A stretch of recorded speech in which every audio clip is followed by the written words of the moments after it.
Hello, everyone. Welcome to Listen Up. I'm Al Neely, your host, and today we have Ashley Bowman. She's from the behavior analysis. Let me start over. Behavior Analytic Minds is the name of your company. Okay. Hello, everyone. I'm Al Neely.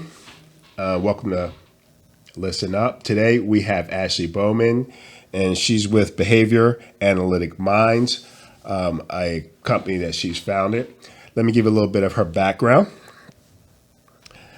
Ashley is from the northern neck of Virginia, and for those that aren't familiar with Virginia, it's the area in between the peninsula and the Chesapeake Bay, and the peninsula would be just on the inside of the Atlantic Ocean, but it's a very beautiful area. Actually, it's one of my favorite areas. So she's from there, but she has a Bachelor's of Science degree in criminal justice with a concentration on human trafficking and domestic violence. She has a Master's of Science from Pepperdine University and in behavioral psychology with an emphasis in behavioral analysis. Currently, she's completing her doctorate in studying grief and trauma, and she's a board certified behavior analysis analyst and certified clinical trauma professional. She's the founder of the Behavior Analytic Minds, which is an in-home ABA company servicing the Hampton Roads area. She launched it in 2022. She's been in the field of ABA for 12 years now, and she originally started as a line therapist for the Wisconsin Early Autism Project, where she found a passion for developing for behavior analysis. She's also been a speaker at the Children's Services Act conference for 2 separate years. Say hello to everyone. Hello, everyone. Okay. Thank you for coming. One of the things I thought was really interesting was when I first started trying to figure out the various things that we had to help children. You were at an event for autism, okay? And prior to that, I had tried to contact you pertaining to ABA. I had no idea what it was, and I just wanted to know more about it. So once I got a chance to run into you accidentally, it was great. So can you explain to us what ABA is, and just let's start there. Sure. Yeah, just teach us. Sure. Okay. Yeah, I think I'll start with the science of behavior analysis, because that's what ABA, or applied behavior analysis, is launched from. So behavior analysis is the study and understanding of behavior of living organisms. So it's not even human specific, though I only work with humans. And applied behavior analysis is a therapy used based on the principles of behavior analysis. So we are different than CBT or DBT or other types of talk therapy, because we are a hard science and it is all evidence-based. Everything that we do has to be observable and measurable. So we have to be able to see the behavior change. We take a lot of data with everything that we do. So as a behavior analyst, I go in after I get a call, whether it is a child. Most of my clients are children, but it's not only for children, and it's not only for children with autism, but we can get into that a little later, I guess. Okay. But I go in because maybe a behavior is occurring, it's problematic, it's impacting their quality of life, the individuals or the child's, or a behavior that's not happening. Maybe this child has no form of communication, and that sort of thing. Give me an example of the typical parent or household that would contact you about this, or are there programs, or are these parents contacting you about these issues? So it can either be funders or insurance companies that I'm in network with as a provider, or like TRICARE, the military insurance, is one of the biggest insurance companies that I work with right now. But I think it's just because there is such a dense military population here in Hampton Roads. Right. And I've worked with them for all the years I've been active in ABA. But oftentimes an autism services navigator will contact the provider saying, hey, I have a family that lives in Smithfield, or I have a family that lives in Virginia Beach, whatever it may be. Do you have any availability? And those people are put in place to help families find services, because once a child, specifically for TRICARE, once a child is diagnosed with autism, it can be as early as 18 months. Sometimes they're 3, sometimes they're 8, especially for females. They're usually diagnosed a little later. Really? Yeah, just the observable behaviors are sometimes a little different. But the family will then have to enroll, whether the family is active duty or not, but will enroll in different programs and that sort of thing. But families are oftentimes given this whole list of therapies and interventions to use. Oftentimes there's speech, there's occupational therapy, there's physical therapy, and then ABA is usually on that list too. Sometimes I do get calls directly from families if they just kind of Google, in the area. Or sometimes the insurance will give them a list and we're on that list, and I'll say, yes, I can take the family, or no, I cannot, based on availability. And then we meet the family to determine what kinds of needs that child has, and then we go from there. Okay. So you were saying earlier, it's not specific for autism. It's not. Children with autism. No. It's just any issues that they may be dealing with.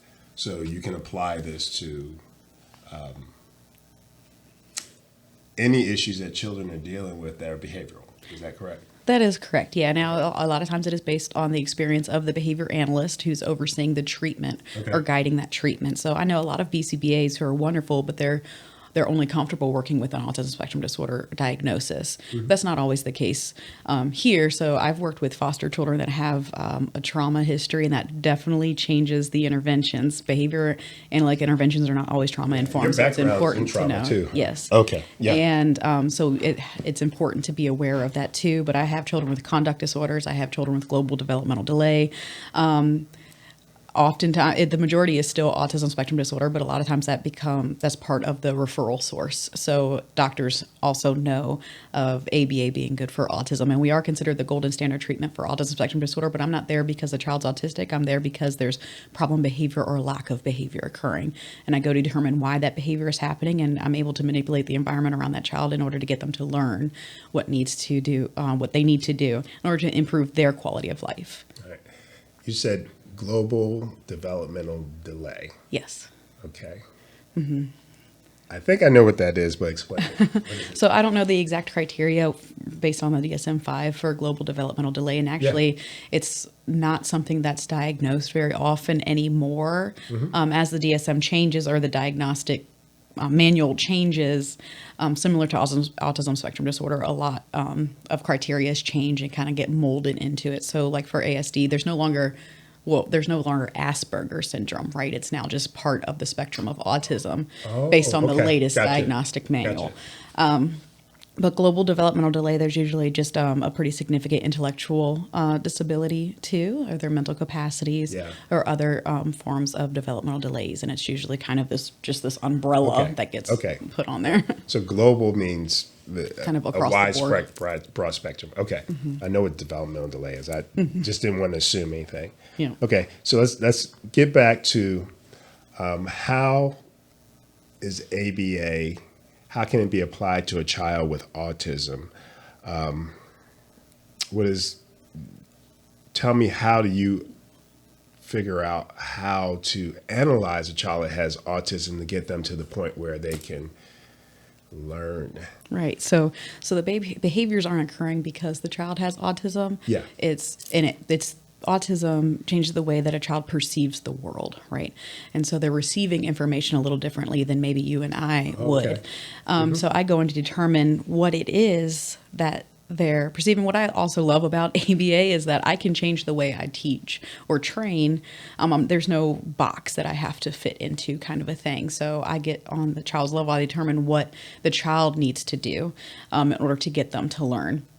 So a very typical case, I'll start there because they can become very challenging, very complicated, very dense, those sorts of things. But a very typical ABA. So even if you were to like YouTube ABA or interventions, those sorts of things, it would be maybe a 3 or 4-year-old child. Maybe they're nonverbal, or which means no form of communication, right? So verbal is not only verbal languages could be an augmented and alternative communication device. It could be a picture exchange communication system where they're using little pictures. It could be sign languages, any form of communication.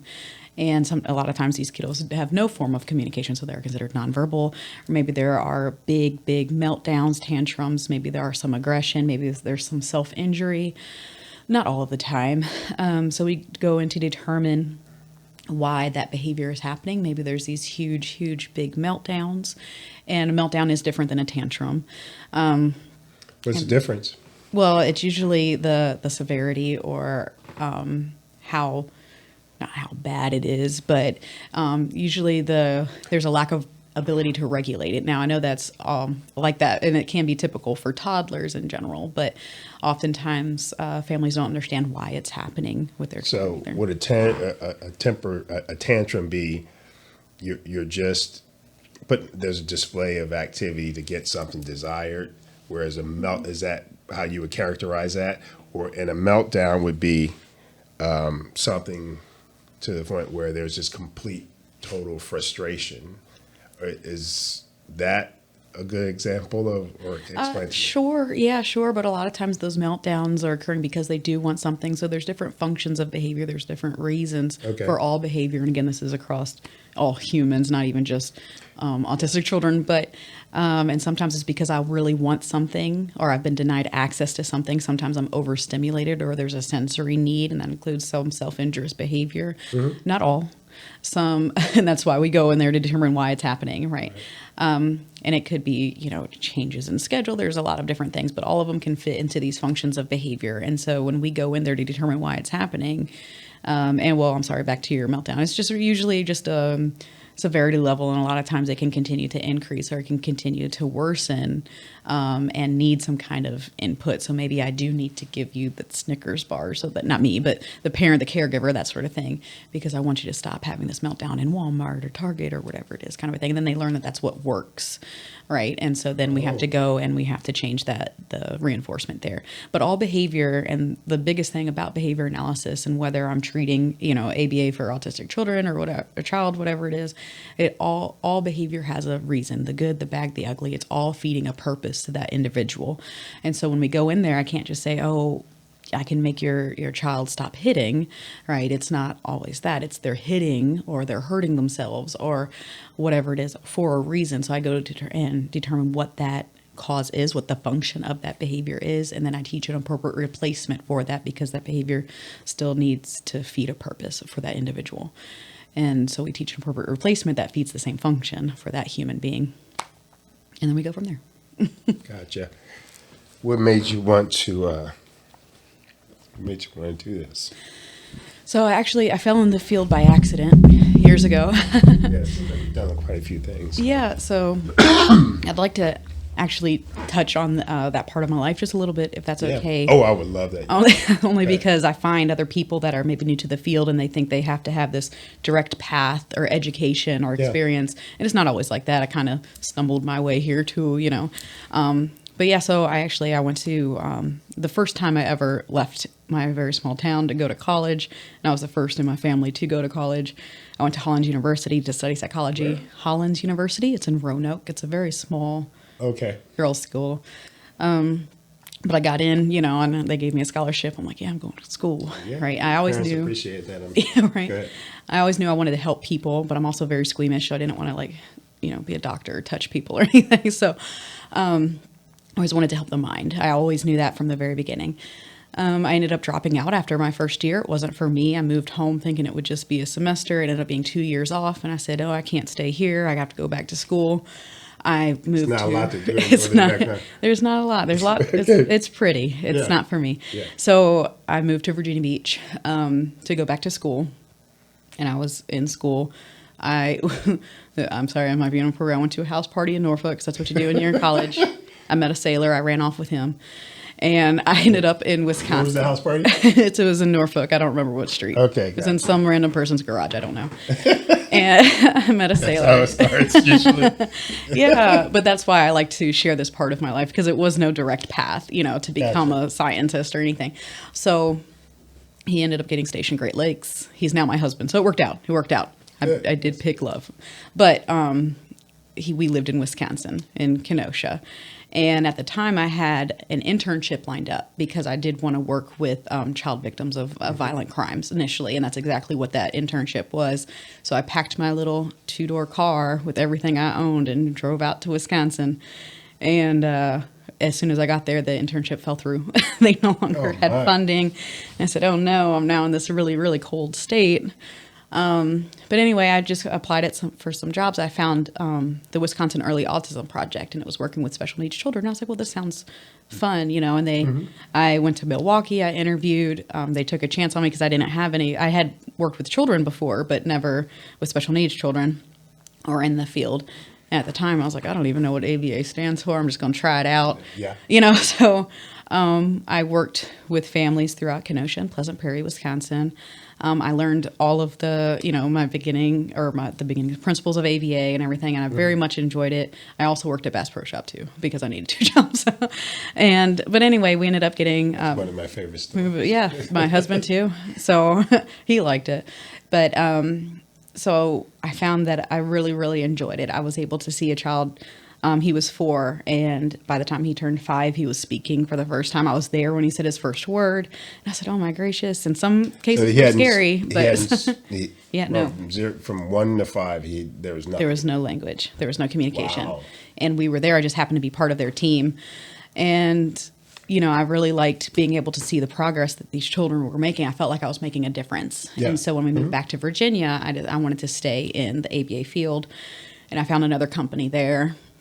And I was finishing my degree again in criminal justice because I still wanted to work with at-risk youth too. And so I was finishing that. And actually at the company at the time, there was a program. One of my supervisors said, well, why don't you become a BCABA, Board Certified Assistant Behavior Analyst, because I think you would do well. And I said, oh, cool. I'd never heard of it before, So I decided to look into that. And the company I was with at the time had a program for kind of tuition assistance to help pay for that program because it wasn't a full master's program. It was like a certificate degree kind of a thing. Yeah. And at the time, the board, because we're all certified through the Behavior Analyst Certification Board, they weren't taking my undergraduate degree. It was very specific undergrad degrees to get into a master's program specifically for behavior analysis. It's now changed. But so I had to go BCABA first. But that company actually turned me away and said they weren't going to pay for my BCABA because my husband was military and that we would probably not be here anyway. And I was like, I'm still in Virginia. But, and I said, okay, well, this company's not for me then. That. Yeah. Mm-hmm. I said, okay, this company's not for me. So I changed companies. I went back to school. I went to the Florida Institute of Technology, completed all of my BCABA coursework and all of my experience supervision hours, became a BCABA. I said, this is still not enough. So I went and got my full master's degree and got my BCABA at the same time. It was incorporated in the degree with all of my experience hours. And I was working for several companies. Longer than it should have, probably. No, not so bad. But yeah, well, my master's, I was able to accelerate it because I want to be the best. I want to do more than I should probably do. Right. So really, my master's took I was able to finish all of that and all of my BCBA coursework in a year and a half. So while working full time and launching another program, and so. But yeah, and Children? No children, no, Okay. Just dogs that I treat like children. Yeah, busy going to school. Go ahead. Yeah. So, yeah. Yep, and I've worked for several different companies here locally, and I've launched other programs and that sort of thing. But I decided I needed to work for myself, and so I was able to launch Behavior Analytic Minds. So, that's what led up to it. Yes. So, you started basically the second year of the pandemic, huh? Mm-hmm. What was that like? I mean, so if I understand, you can probably do a lot of this. You don't have to be face to face, but I would assume most of it is probably, it's much more effective if you are face to face, right? It is, yes. So how were you able to do that during the pandemic? Yeah, so I was actually working and overseeing an ABA program for another facility when the pandemic hit. Right. And we were launching May of 2020, that ABA program, when I worked for a mental health treatment facility. So that was very difficult. We weren't sure, there was so much still unknown for the world. We had to put everything kind of on hold. But ABA is considered medical necessity. So we are still a medical practice. So we were still able to work. But I remember even my RBTs, or my registered behavior technicians, those are the people who were under the direct services under my treatment guidance. I remember writing notes because they were scared they'd get stopped. And I mean, a lot of our kiddos are already immune compromised. And so, or, if they can't tell us that they're feeling bad, we have to be able to see it. And a lot of times they're already very sick by the time they're running a fever or whatever it is, because they can't just come to mom and say, hey, my throat hurts. Some of them can, but not all of them. So we were trying to be as safe as possible. But at that time, I was already looking into doing some consulting on the side, because I like to stay busy, apparently. And so I decided to launch my own LLC, knowing that my current placement, like in 2020 and 2021, wasn't going to be permanent. I already kind of saw myself needing something different. Leave it at that. And I launched. But at that time, I felt that even my RBTs, or my staff, a lot of my staff came with me. I have a BCABA that's been with me for many years too. Even when I first moved back to Virginia is when I met her, when we were both therapists. We were able to kind of come together and launch, and the past program was closing. And so we were able to come with a whole client caseload. And I've been able to immerse myself into the community. That most of our referrals and that sort of thing are word of mouth, or just the relationships that I've had with the funding services. Yeah. Or insurance companies. So really, at the very, very beginning of COVID, it was difficult. Just masks, gloves. We were just scared of our kiddos getting sick, or, we all got sick at some point and we were scared of spreading it and that sort of thing. But by 2022, it wasn't nearly as scary or as bad. And we still take a lot of precautions to make sure that our staff stay healthy and our kiddos are safe and healthy. So really, by the time BAM launched, it wasn't bad at all. Gotcha. When it comes to autism, how often or how frequent will you be able to have children be able to communicate? How long does it usually the process take, and then how effective is it to get children to communicate? Is there a period where they go through, or is it just a longer development, or do some never speak, communicate? That's a really difficult question to answer, only because autism spectrum disorder is so broad now. Okay.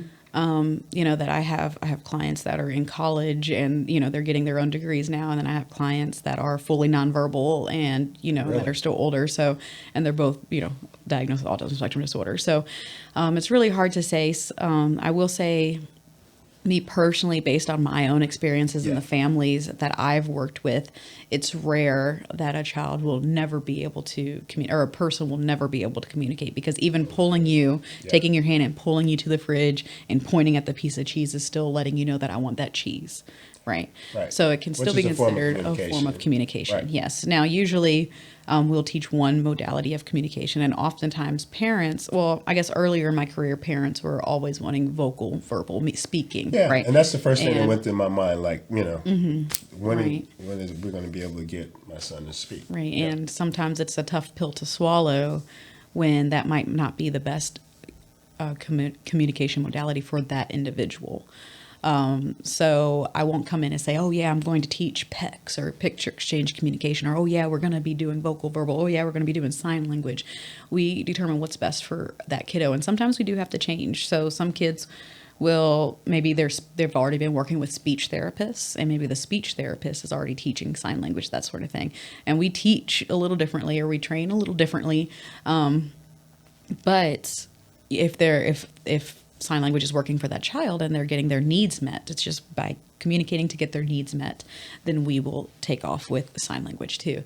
Or a picture exchange communication system. A lot of families will want to bring in like an iPad with Proloco to go or a lamp or something like that, like a speaking device. So when I touch it, it says cheese, for me. And sometimes that's not always the best too. It's a very cool program and that sort of thing. But even as a behavior analyst, I can't refer you to get that. It has to be a speech language pathologist or a doctor or something. I think it's a little silly that I can't get it for you. But a lot of families won't be able to just afford that out of pocket either. And so then they think that's limiting their child's communication. And it's not. It's not. We'll just change the program because it's the same program as my little Velcro pictures that I can go, because this picture of an apple will always be an apple no matter what. Right. So it's hard to say. Some kiddos, I have some older kiddos who are, between the ages of 10 and 15 that are still working on building a form of communication. And I have, kids as young as 3 that are able to communicate now after just a few months. So it really just depends on their level of need. But we're going to try to meet them where they are. We're going to try the best that we can to get them to have a form of communication. Yeah, it sounds like you may be in this middle of a situation where you have to manage the expectations of parents as well as the children. I imagine your parents probably want, okay, I want you to do this and just, I want this to happen now. I can imagine that being pressure on you. So, yeah. Yeah, so. Sometimes, fortunately, the majority of our families that we've worked with and caregivers and that sort of thing, with the growing autism awareness and acceptance. Yeah. And because I used to feel that they used to kind of spotlight the children, autism is known for like social awkwardness and that sort of thing. And when the spectrum is so broad, a lot of times the other kids or the ones that are maybe more severely impacted, are kind of left out or, not thought of, and they have more needs and they need more supports and that sort of thing. But I feel, especially here in the Hampton Roads area, that there's so many other resources and supports and acceptance for autism. Is this a good area for it? I think so. I think Wisconsin was really good too, but I can only compare Wisconsin and Virginia, right? Okay, gotcha. But yeah, I will say that there are a lot of resources out there, but you have to kind of go find them. But once I kind of hand you off to like, the Autism Society or, Virginia Autism Foundation or whatever it is. But I think some of the barriers are coverage too, or waivers or whatever it is to kind of get the funding for these resources that do exist. And there's such a need for it that oftentimes we have a lot of wait lists because there's not enough behavior analysts and there's not enough RBTs and, there's not enough of us for the need that's in the area. Yeah. Just want to change directions just a little bit here. So you worked with people that had been trafficked. I never got the opportunity to work directly with them. Yeah, that was my goal. Was to work with people who were victims of human trafficking, which Hampton Roads is also a huge hub for that as well. I've done some case studies and that sort of thing, but I ended up falling into ABA before I got that opportunity. Maybe in the future, because behavior analysis can be a treatment for the problematic behavioral outcomes of trauma. Okay, but why is this area, you said this is an area that's what makes it an issue here?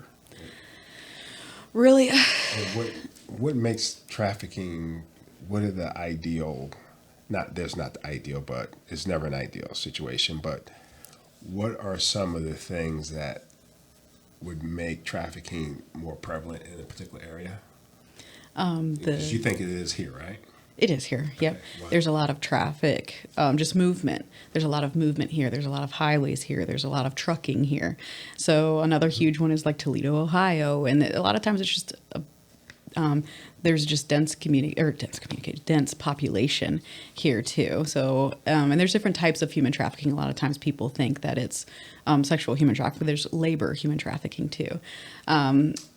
So never thought about that. Right. Yeah. So I'm working with no form of freedom kind of a thing. And a lot of times I think the biggest thing is there's no just face of human trafficking, right? Or a victim, right? A lot of times people, and this is a huge case study that I did, years ago. But when people think of human trafficking, they think of like a young foreign girl, right? Yeah. And that's not it at all. It's anybody, right? It can be children, it can be adults, because again, it doesn't have to be male or female. Studies have actually shown, and statistics show, that there's just as many boy victims as there are girl victims.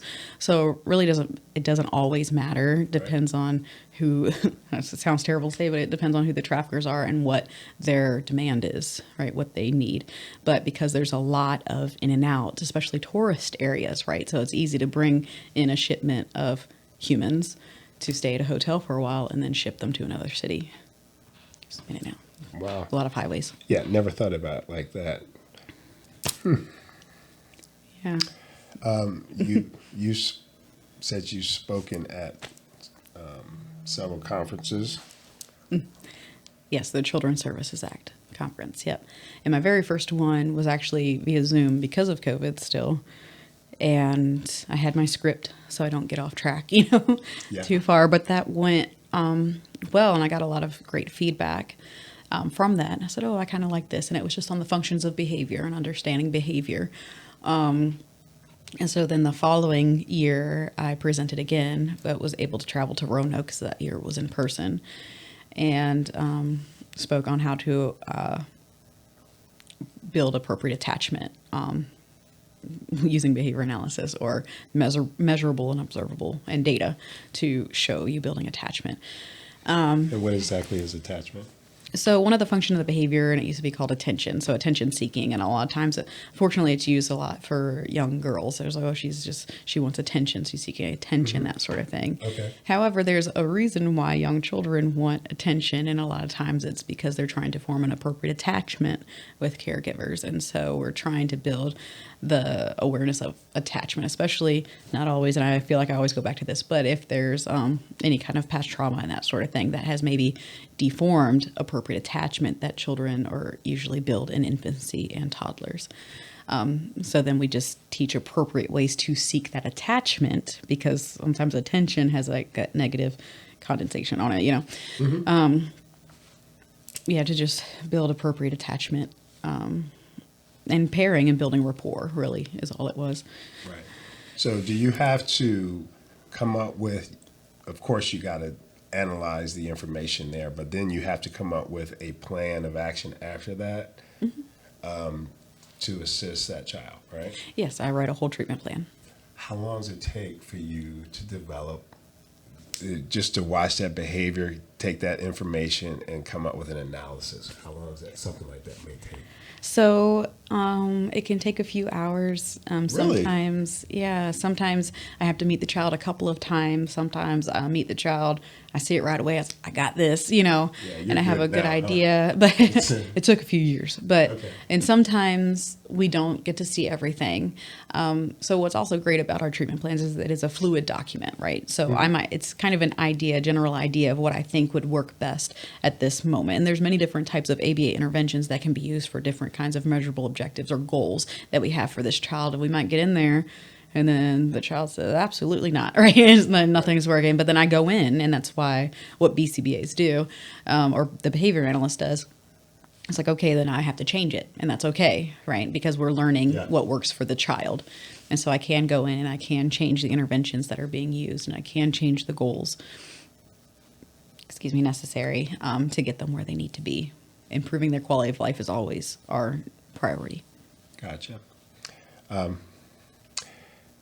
Do you have any examples that you could share with us where you thought was interesting, or I don't know if you can talk about those things? You mean specific cases and that sort of thing? Yeah. I won't speak about any of my current cases. I will say that over the years, I've found a specialty in severe maladaptive behavior, such as aggression or self-injury. I have worked with kiddos with suicidal ideations or homicidal ideations and that sort of thing too. Not all of my cases. As young as 5. No, really? Yeah. A lot of things. Terrible. A lot of things go into that, and not all of my clients struggle with those issues. But I am able to work with those cases. Right. And I take pride in that only, and with older kiddos too, only because a lot of the companies in the area, there's many, many wonderful companies to choose from, but some age out at 5 or some age out at 8. And just because a child turns 8 does not mean they no longer need help. But the company or the treatment is based off of the BCBA's experience too. And so some companies have to turn away more aggressive kiddos, or I've even had to, because maybe I didn't have the staff to support that case. And so I'll help you find somebody that will help your child. But yeah, we are able, for the most part, able to pick that. But back when I was first in the field, because I've always wanted to learn more. I've always wanted to gain more experience. I always wanted to kind of know everything. I know I never will, but that's what I'm striving for. It's a journey. Yeah, absolutely. But so I was always willing to take whatever case WEAP or the Wisconsin Early Autism Project would hand me as a brand new person, and like I mentioned, I was able to work with, and it was using a picture exchange communication system, or PECS is what it's called. So he was Picture able to, exchange. it was literally Velcro on the back of a clipboard with pictures of what this child wanted. Okay. Or needed, right? So that they would request. We always start with what I want or request, because they're more likely to request more. So maybe it was grapes, or maybe it was apple, or maybe it was, gummy bears, whatever it was. Right. And I was able to see him independently request for the first time. And in that specific case, he did develop a vocal verbal communication too. So he was able to start to speak.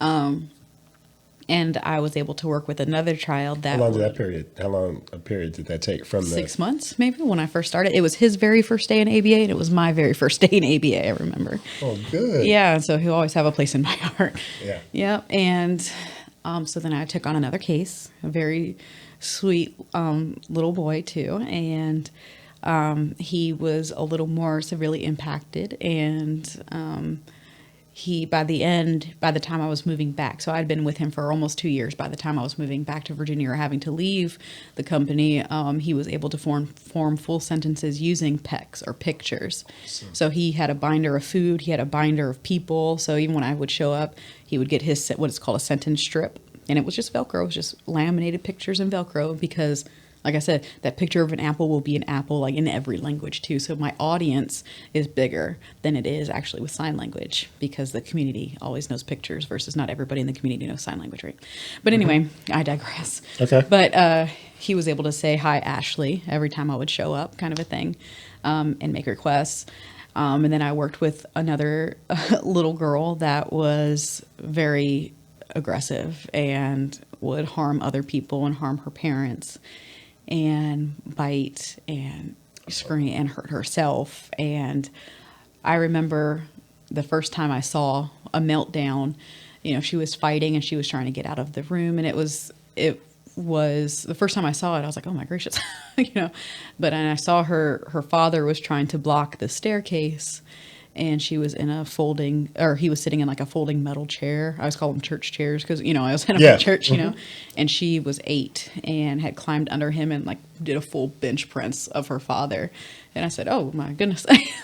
But then I thought, wow, I want to help her. Right. Yeah. And she had a very, very limited, vocabulary or repertoire of words. She did have spoken words, but there was maybe 3 or 4.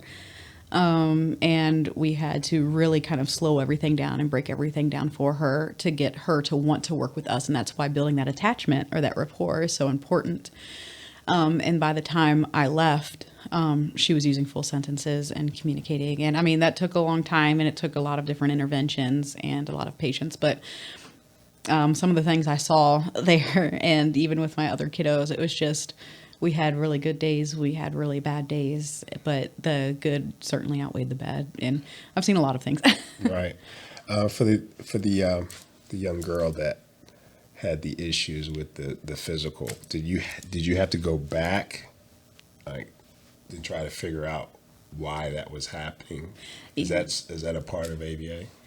Yes. Yeah. Yeah. Because there's always a reason for the behavior, even the really bad, the really scary type of behavior. So that aggression, there's always a purpose, right? At the time, I wasn't the behavior analyst. I was what they call a line therapist, which is now considered a registered behavior technician. So I was kind of grandfathered in to become a registered behavior technician Mm-hmm. or behavior technician. But so What I had would a cause something supervisor. like For her, it was, What would trigger that? Yeah.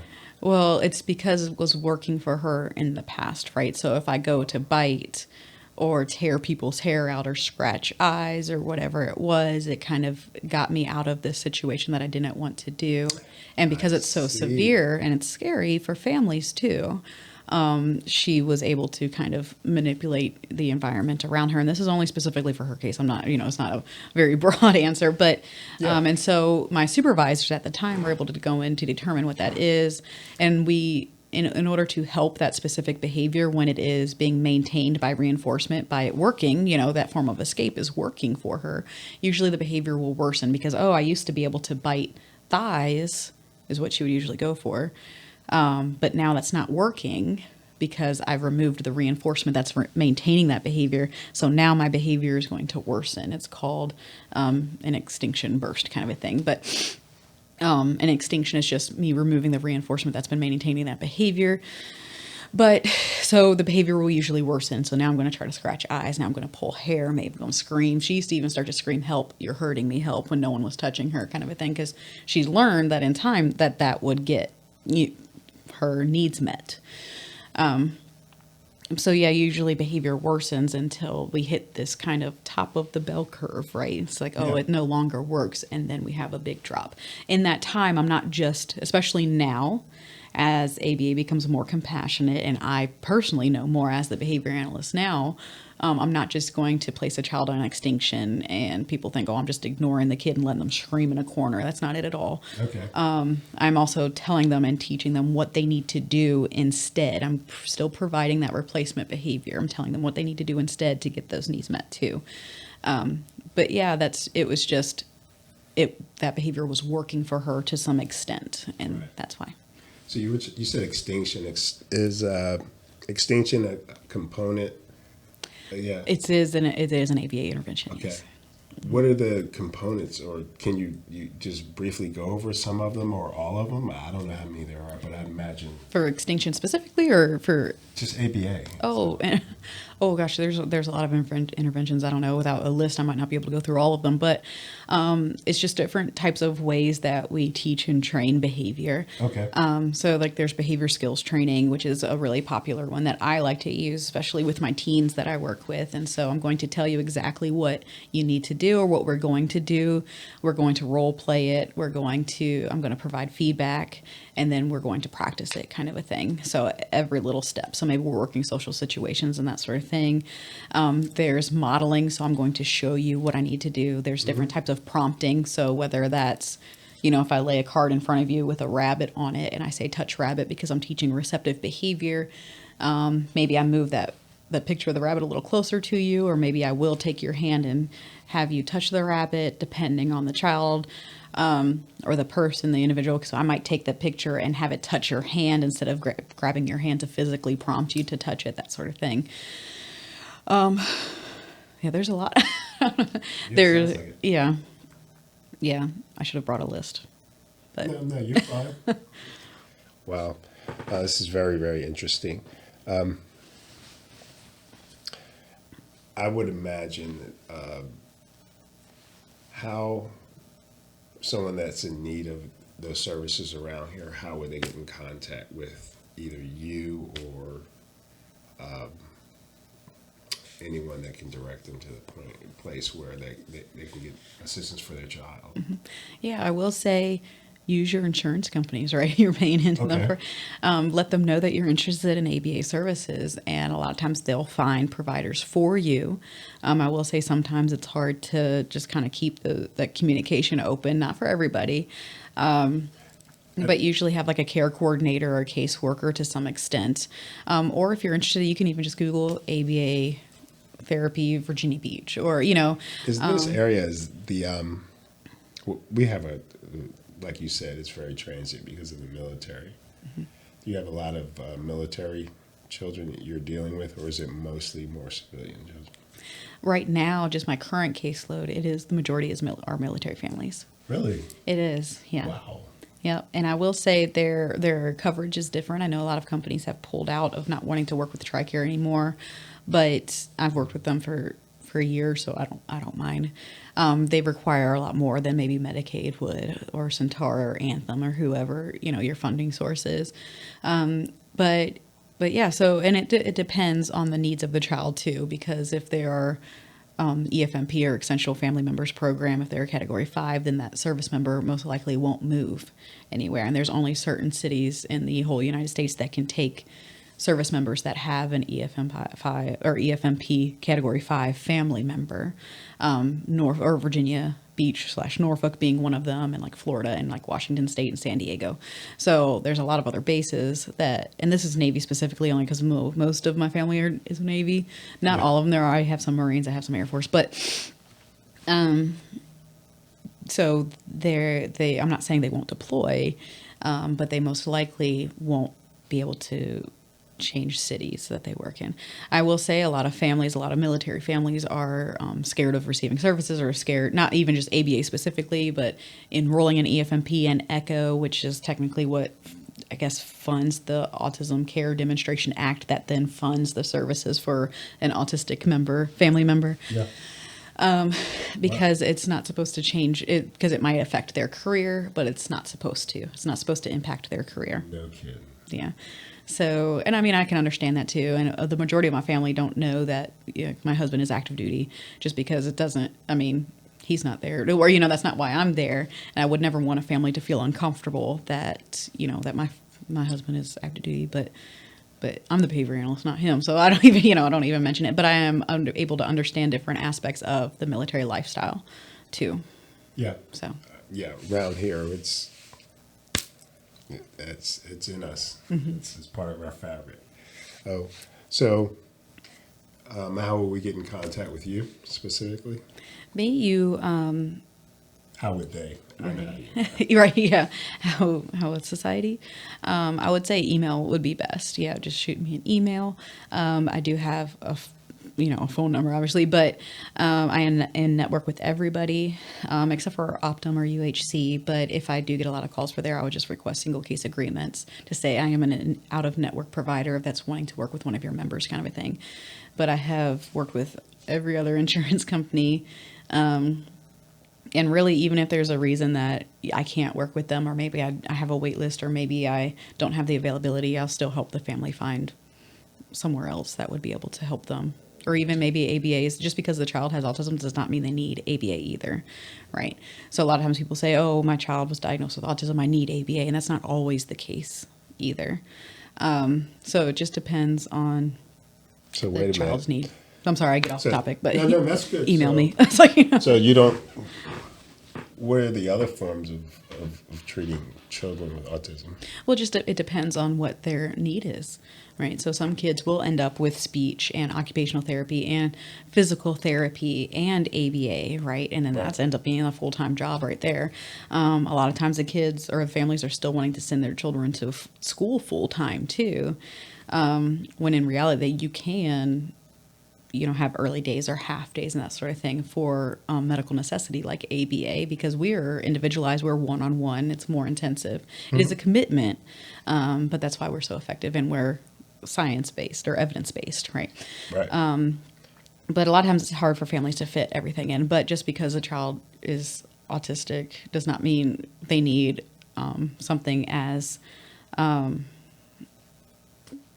intensive as ABA. Okay. So public schools, what programs are offered and support for families like that? Do you know? You don't? It's not. So I know certain cities do have BCBAs that work for the city, but it's not ABA that they're providing in schools. The schools do not offer ABA in school. A lot of times they will offer speech, OT, and sometimes even PT, depending on the school. Sometimes it's just a special education class. Sometimes it's still general education. Sometimes it's a 504 plan. Sometimes it's an IEP. Sometimes it's general education and special education and an IEP. Sometimes they have to go into a CSEP program, and then there's different types of CSEP classes. So maybe you go to this one specific school, whether it's Virginia Beach or another one of the cities, but they don't have the CSEP class that you need. So now you're having to be transported to a different school. It's just based on what that individual school is able to offer. Yeah. I will say a lot of BCBAs, including myself, not everybody, but myself, I do go and help at IEP meetings too, and am able to advocate for families because sometimes they can be scary too. There's a lot of information. There's a lot of Sounds like it. yeah, kind of not hoops to jump through, but especially if it's a new family that's setting up those services, because you just want to make sure that the school is able to give those supports to your children, and sometimes they can't, and sometimes it takes an extra eye to kind of see that or help with the placement that's going to best serve your child's needs. Right. Right. Interesting. Okay. So, are you on any social media outlets? I should be more.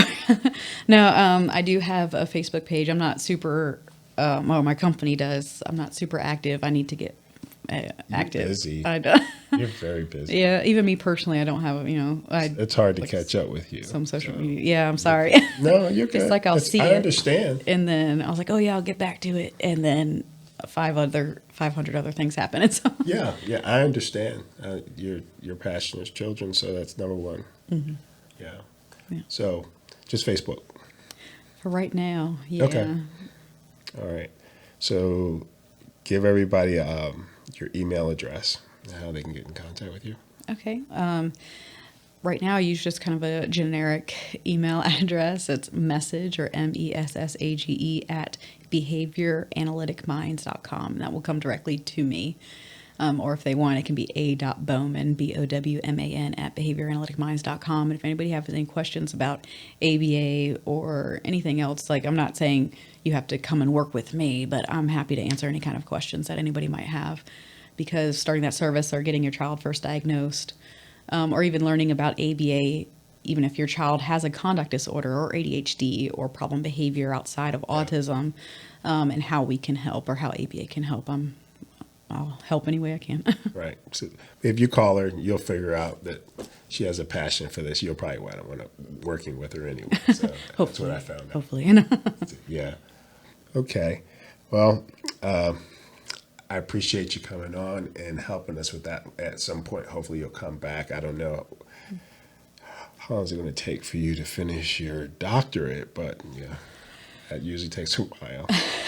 It probably should have already been done, to be honest. But I keep kind of putting things on hold, especially, when I went to launch my own company, and then I'll start working on it, and then I'll kind of get really busy, and so I'll put that on hold personally. But I just have to finish up my dissertation and go and defend, and then I'm done. So Yeah.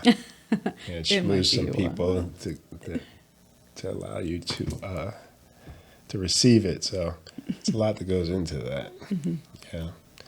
So that's it. Is there anything else you want to say? We want to leave us with anything at the moment? well, just knowing that ABA is designed for behavior and not just for autism, and Yes. a lot of families don't understand that. So right now, TRICARE is the only insurance company that requires a primary diagnosis of autism spectrum disorder. A lot of people don't realize that too, but again, you would still need a referral for ABA services. And I can help or answer any questions with that too, but ABA does a lot more than treat autism spectrum disorder. Yeah. That's what I've learned. Yeah, that's it. All right. That's it for now. Thank you for having me. Yes. Thank you. That concludes today's episode of Listen Up. We'd like to wish you a fantastic day, and we'll see you next time, and hear us next time. We'll see you next time on Listen Up. Bye. Bye.